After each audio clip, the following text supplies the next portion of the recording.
Okay, so here we are playing whatever it is, Bullfrog Goldfields.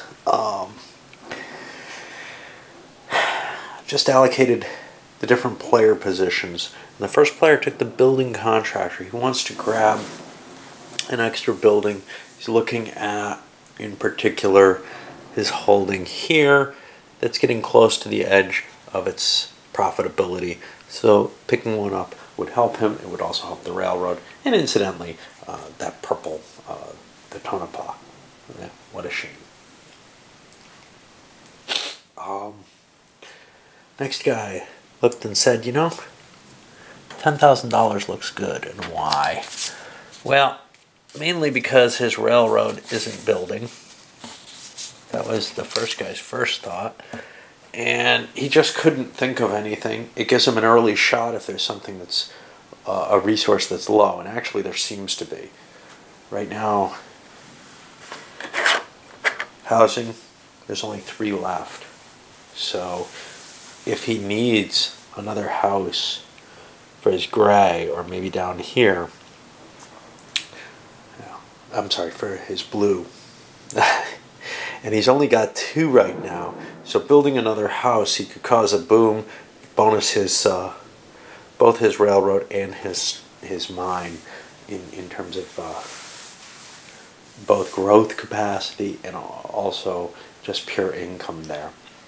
So that's kind of an interesting position for him to take. Over here, took the prospector, looking at the housing unavailability, the fact he has no rail chips. The number 3 position is the rail one. The only way he could ensure that he got a house, and he wanted one, because the Bullfrog Mines is also limited to 2. And he's thinking the same kind of place to get that bonus, because he's got the yellow railroad, which would also get bonus. So they're both thinking the same thing. One may decide not to after the other one chooses to. In particular, it might be worth buying a stock, because stock shares are kind of rare right now. So this guy, as an example, could actually pick up control of the Manhattan Mining Company. And that would be kind of a nice coup, to grab 2/3 shares of a mining company. But why? Is it the most valuable? Well, it's certainly at a low value right now and is due to increase more than most of the mines will. So it's very attractive at this point. And I think that's probably what we're going to see if he builds that building there. This guy looked at taking the extra stock option as bonus. Right now he's got his 2 companies that he cares about the most protected. He's thinking it would be nice to get a house and be able to actually increase this thing beyond nothing. But if that can't happen, at the very least, he can do more stock purchases and invest in other things that are liable to bring him some cash. And chances are they will not lose money, because the money he pays for them boosts their income, and then they'll probably produce income this turn. It's very unlikely that the deep digs will run out completely on any company at this point.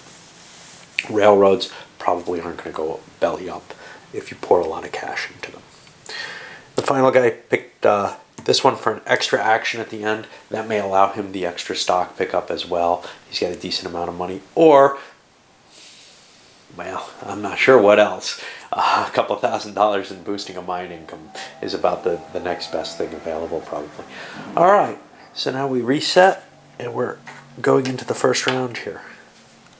So things kind of went as I suggested. The first 2 players, the first one built that little house here.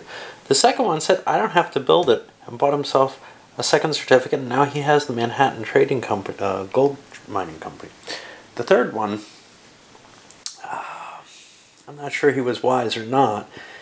He's coming close to the end of his thing, did not purchase a house, although he should have. He didn't have cash here. Instead, he bought money to get himself the Rhyolite Combined Mining Company, which he thinks is doing fairly well, has the room for expansion, and if he can get a second share of that, he gets control. Control doesn't mean a lot, though, here. Most of the decisions have been made already. So, in a sense, he's just buying the highest valued thing he can buy shares of, and that may not be terribly valuable. It's certainly not as valuable as this gray one, which is set to take off rather heavily in the near future. So that will put us on the last couple of players here. Going over there, we'll see what he does.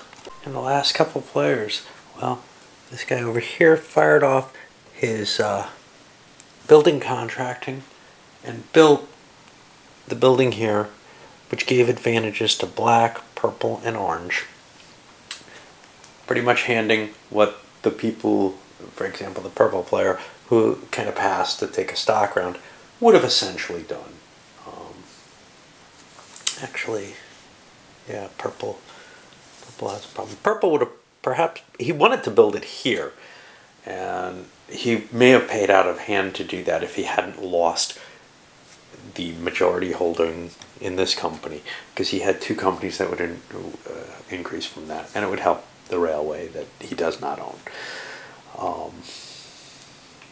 But this guy was willing to do what helped both his companies, the rail and the mine, and the purple mine got helped incidentally by that. So that worked out well enough for him. He got a house that he wouldn't have had.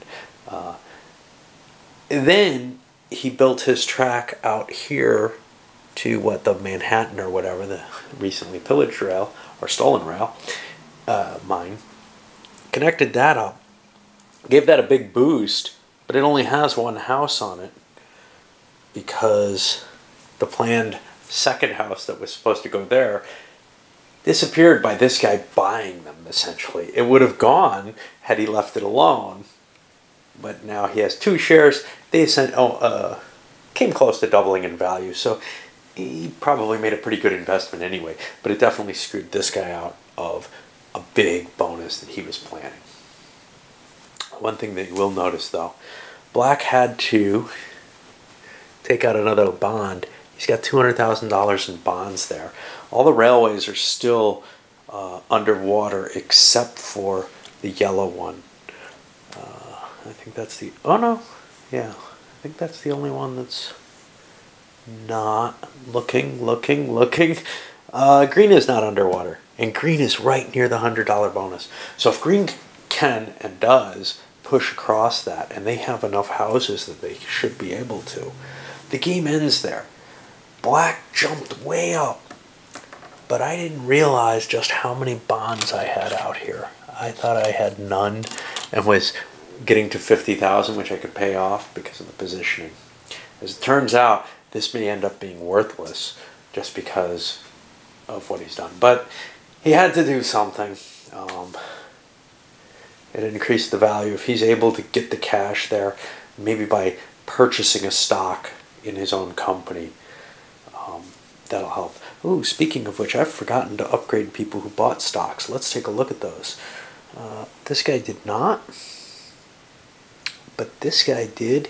He upgraded the gray.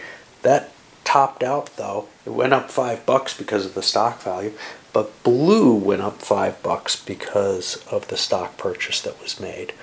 And I forgot all about that a little bit. Okay.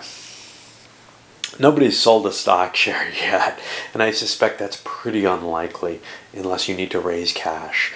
Now, what happens if, well, he can't sell the presidency, and that's the problem. I'm wondering, what happens if you try to sell an insolvent company that's probably not going to be worth anything the next turn? Okay, so after he went and did his things, we go to this guy who took the stockbroker round. He bought another share of the red. He's planning on trying to pull that out in the same sort of way. I don't know how likely that is, though. He doesn't have a railroad to help him. Yellow doesn't. He doesn't own anything except blue. Blue's got a lot of tokens, but they're not going to make it there. There's not much he can do. He built a house for it. He could have increased its value by building the house here, but he chose not to do that because this guy has the red railroad, and he felt like that guy was in the lead when he saw this amount of money. Well, it turns out that guy may be worth almost nothing. So it may have been foolish to try to deprive his red railroad of an advantage there. Well, that's it for this round, and we go to the next. Seeing the situation, the first player said, hey, if I throw more cash into my railroad, I can probably make it solvent, and at least I won't lose its value. And he also boosted its stock value as well. So he put, $71,000 into it, and that's making it much more likely that he'll actually get the money from that.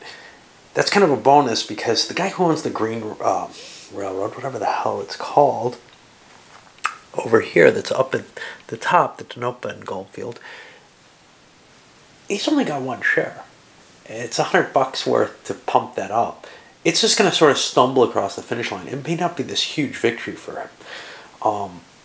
And he turned and didn't have a lot of cash, so he bought a share of the Silver Peak Mines, which was only $25,000, drove its price finally above that limit, because this guy had to buy his share before he could build the house, or not use his ability at such an early point.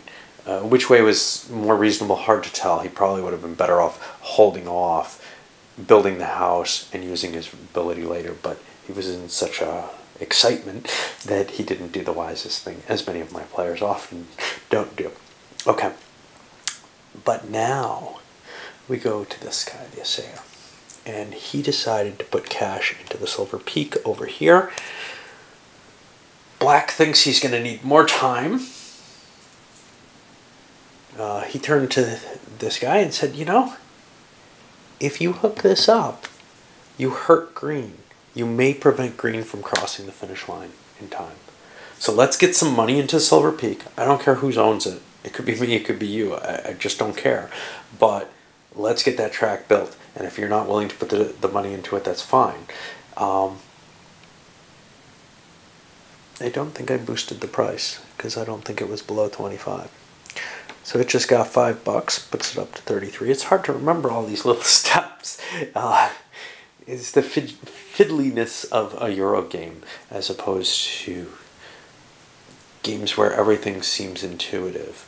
It's not that it doesn't seem intuitive that the price rises when you buy the stock. It's just you've got so many steps to take in it that it kind of irritates me a little bit that you have to take all those. I'm always forgetting things. Okay, so let's go on to him and see what he does about it. Well, in order to keep control of his company, he had to buy another certificate. And that threw some more cash in. It doesn't solve the problem yet, but there is still another round of operations. In a very like vein, this guy said, I'm fine, but if I want this to expand, I might as well buy a share of it now. Drives the price up to 75. That's not going to cause him any cash bonus, though. It's just he's going to pull all the cash off of it. Was it the best purchase? I'm not sure. There were probably better things out there that he could have bought. I think he doesn't want to do that because there's things like this blue one that's sitting on a 3. It can keep going. He'd rather pay an extra $1 and bonus the owner of that than his own. So he's going to put this money instead in the Rhyolite. Is green good too? Bullfrog? Bullfrog can also go 3. No reason to believe one's better than the other. He's going to buy the split up stock. That actually takes it away from him to be able to gain control of it for whatever that's worth instead of this one. And that means this goes down back to 70 and this goes up to 76. He's looking at the investment opportunity rather than throwing all his money into his company. It gets about the same money either way, and this is just a slightly better investment. It's going to make more money. It's going to be worth more at the end. It's what he wants to do. All right, I'm going to wrap this one and send it up, and then I'll come back and do the third round.